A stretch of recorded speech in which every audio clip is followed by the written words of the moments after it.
jebakan lewat jaksa kadrun. Gagal Maningson, jadi ingat kasus nenek oplas ngaku dipukulin. Artikel ini ditulis oleh Cak Sult untuk siwar.com. Akhirnya kasus ruwet penyiraman air keras kepada Novel Baswedan menjalani babak baru. Pada Kamis 11 Juni 2020, dalam persidangan, jaksa sudah melakukan proses tuntutannya.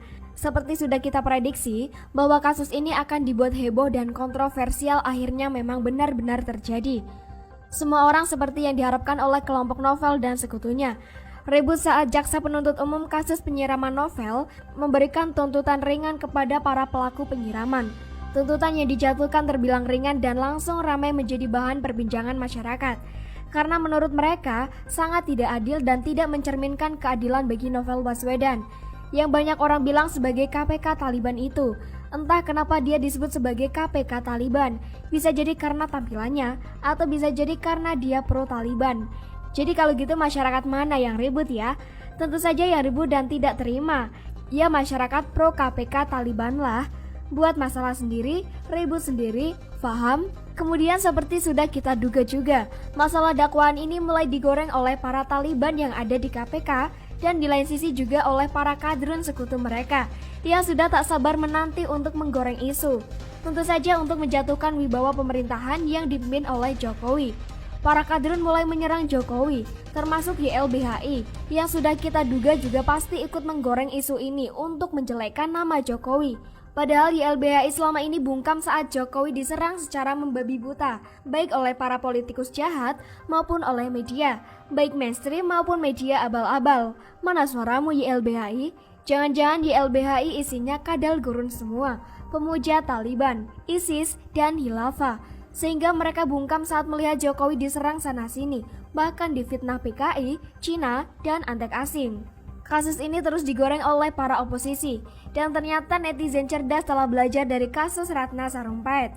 Ya, tentu saja kasus operasi plastik nenek tersebut, yang telah menjadi kasus legend best of the best, masuk mahakarya penipuan.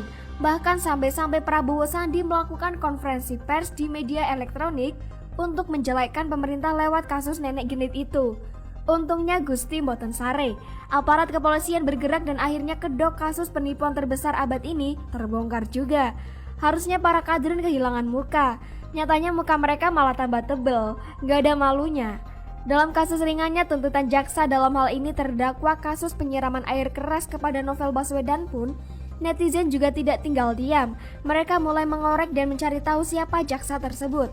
Ternyata jaksa tersebut bernama Fredrik Adhar dan rekam jejak digital jaksa ini sudah kuduga berbau kadrun. Bahkan jaksa ini merupakan anggota jaksa penuntut umum, atau JPU kasus yang menimpa Basuki Cahayapurnama. Bahkan rekam jejak jaksa ini juga sebagai pemuja 212. Jadi dari sini bisa saja kita simpulkan bahwa memang sudah diatur bahwa tuntutan akan seringan-ringannya sehingga publik langsung bisa digiring bahwa ini diakibatkan lemahnya penegakan hukum di bawah pemerintahan Jokowi. Bahkan si Novel sendiri langsung membuat cuitan di akun Twitternya. Begini katanya, Pak Presiden Jokowi, proses penegakan hukum hingga tuntutan 1 tahun terhadap penyerang saya, apakah seperti itu penegakan hukum yang Bapak bangun atau ini ada rekayasa atau masalah di balik proses itu? Sebaiknya Bapak merespon agar ini jelas. Padahal dalam kasus BTP alias Ahok, tidak pernah Ahok berteriak-teriak seperti itu. Kita tahu sendiri bahwa Ahok sebenarnya tidak bersalah.